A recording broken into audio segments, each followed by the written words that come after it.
When we think of great soul singers, one name that pops into our heads is Sam Cooke. But when it comes to his life story, there's a lot more there than meets the eye. His is a compelling story, weaving together the most significant moments of his journey, including his musical ascent, business acumen, activism, personal struggles, controversies, and tragic death. So, join us today as we uncover some of the untold truths about this legendary singer. Sam Cooke. A change was gonna come.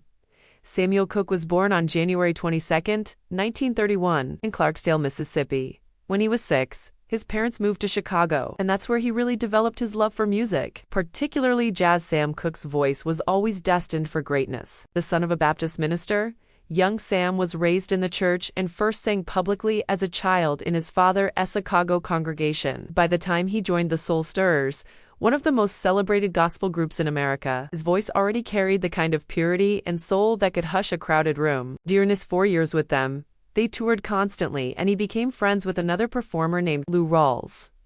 But Sam had his sights set on something broader than gospel. He wanted to make music that could move the whole world. The rise of a crossover star in the mid-1950s. Gospel audiences were stunned when Sam transitioned to secular music. A controversial move at the time, under the pseudonym Dale Cooke at first, he released tracks that blended gospel emotion with pop and R&B accessibility. V2I, that blend would soon change American music forever. In 1957, his single You Send Me soared to no.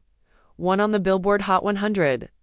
Smooth, charming, and effortlessly soulful, Sam became a crossover sensation. More hits followed: Cupid, Chain Gang, Twistin' the Night Away, and Wonderful World. At a time when Black artists often faced exploitation and marginalization, Cooke was not just surviving, he was thriving. The businessman behind the music, unlike many of his peers, Sam Cooke understood the power of ownership. He founded SAR Records, Kag's Music Publishing, and his own management company, becoming one of the first Black artists to own his masters and control his music career. He signed and developed other Black artists, including the Sims Twins and Bobby He was in just singing love songs.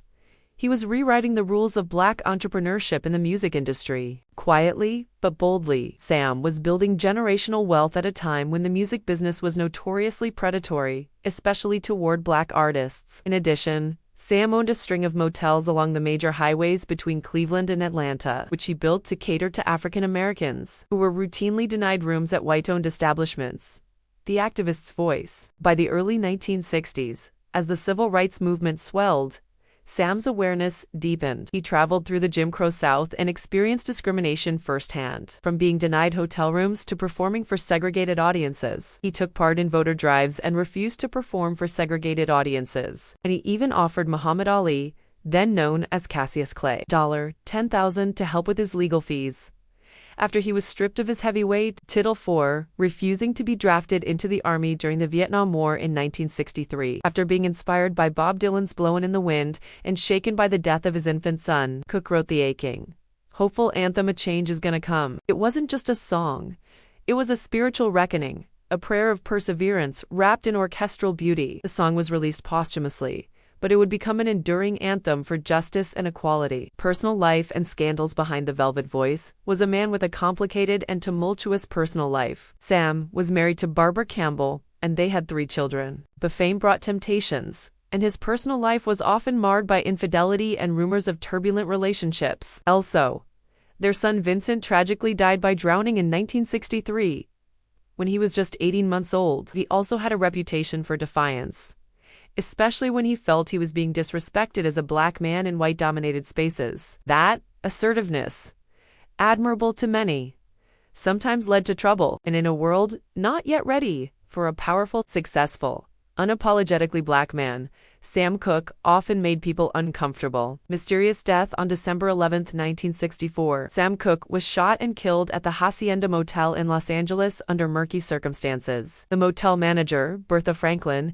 claimed she shot him in self-defense after an altercation involving a woman he had picked up earlier that night. Cooke was half-naked, bleeding, and demanding answers when he was killed. The official story was accepted as justifiable homicide, but many, including friends, family, and fans, believed there was more to the story. For instance, There was no formal investigation, even in the midst of some sketchy details. For instance, Ms. Franklin confessed to shooting but later recanted her story, and it kept changing. Also, according to fellow singer Etta James, she remarked that his body looked horribly beaten, as if by a gang of people, not an elderly woman smacking him once with a broom, as Ms. Franklin stated to the authorities. Some suspected foul play, possibly tied to money, infidelity, or industry enemies. He was just 33 years old. Legacy. More than a soul singer, Sam Cooke's influence goes far beyond the music charts. He paved the way for artists like Aretha Franklin, Marvin Gaye, and even Prince. Not just in terms of sound, but in terms of control, dignity, and vision. He showed that a black artist could be the boss, could stand up for justice, and could use music as both a comfort and a weapon for change. At the time of his death, he had just completed work on what would be his final album, Bring It On Home, which was released posthumously and won a Grammy Award. Though his life was short, his voice, both literally and figuratively, remains eternal.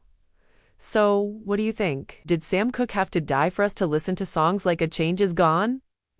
Let me know your thoughts in the comments section below. And as always, thank you for watching.